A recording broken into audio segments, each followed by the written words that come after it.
création du réseau Femmes Lève-toi, reflet, suite au communiqué final du dialogue politique intensifié entre l'Union européenne et le gouvernement de la République gabonaise. Organisation de défense des droits de l'homme au Gabon, le réseau Femmes Lève-toi, en abrégé reflet, a écouté avec une grande attention le communiqué final du dialogue politique intensifié entre l'Union européenne et le Gabon. Pour mémoire, le réseau Femmes Lève-toi a exercé depuis 2016 un plaidoyer en vue de la prise en compte des violences post-électorales de 2016 et plus récemment des arrestations arbitraires. Aussi avons-nous pris note des progrès appréciables du groupe de travail conjoint de suivi des conclusions du dialogue politique intensifié mis en place le 18 décembre 2019 sur deux des préoccupations majeures de la situation des droits de l'homme au Gabon. Première préoccupation, la question des détentions irrégulières, particulièrement des détentions provisoires en dépassement des délais légaux liés ou non aux violences post-électorales 2016 et aux réparations éventuelles de celles-ci. Deuxième préoccupation, la question des violences post-électorales de 2016. Il ressort en effet du communiqué lu par son Excellence Madame Bento País, ambassadrice de l'Union européenne, des informations cruciales que nous résumerons comme suit. Premier point. Les autorités gabonaises ont informé, nous citons la partie européenne, de la création, le 26 novembre 2020, d'une commission ad hoc chargée d'examiner la régularité des détentions, particulièrement des détentions provisoires en dépassement des délais légaux. Deuxième point, bien que la partie gabonaise ait souligné qu'elle n'avait connaissance à ce stade d'aucune enquête judiciaire ou administrative ouverte concernant ces faits, les deux parties ont néanmoins souligné, je cite, l'importance d'une réparation aux éventuelles victimes des violences post-électorales de 2016. Le reflet réitère son engagement militant pour la promotion et la défense des droits humains au Gabon, notamment les droits des femmes et de la jeune fille, le droit à la justice pour tous, le droit à la transparence électorale et à la démocratie.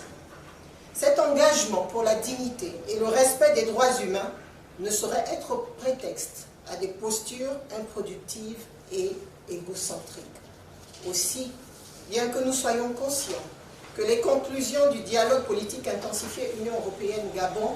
ne règlent pas tous les contentieux issus de l'élection présidentielle de 2016 et n'expriment à ce jour que des intentions, le reflet salue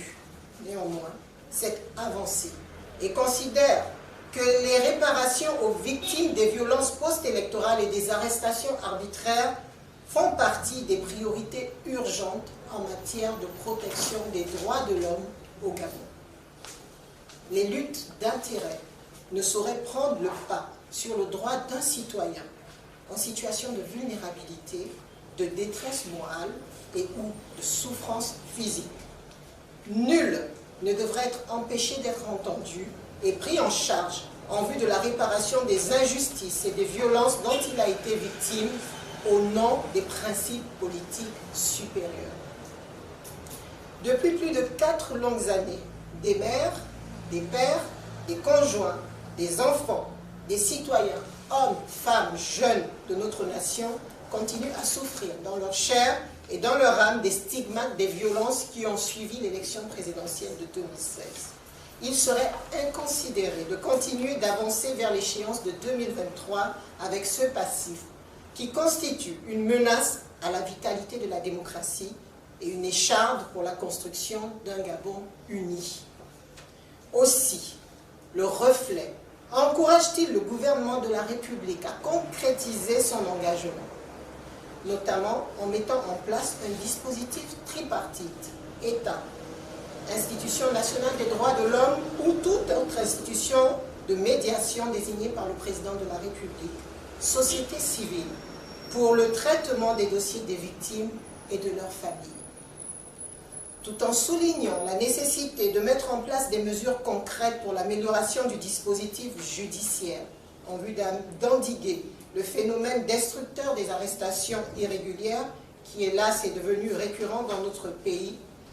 le reflet réitère son engagement à travailler avec toutes les parties prenantes pour le respect des droits des victimes, des arrestations arbitraires et des violences post-électorales de 2016. Nous nous tenons ici bien à la disposition des victimes et de leurs familles pour les accompagner dans ce processus, mais aussi à la disposition du gouvernement de la République et de l'Union européenne pour respecter les droits et la dignité de nos concitoyens victimes. Je vous remercie.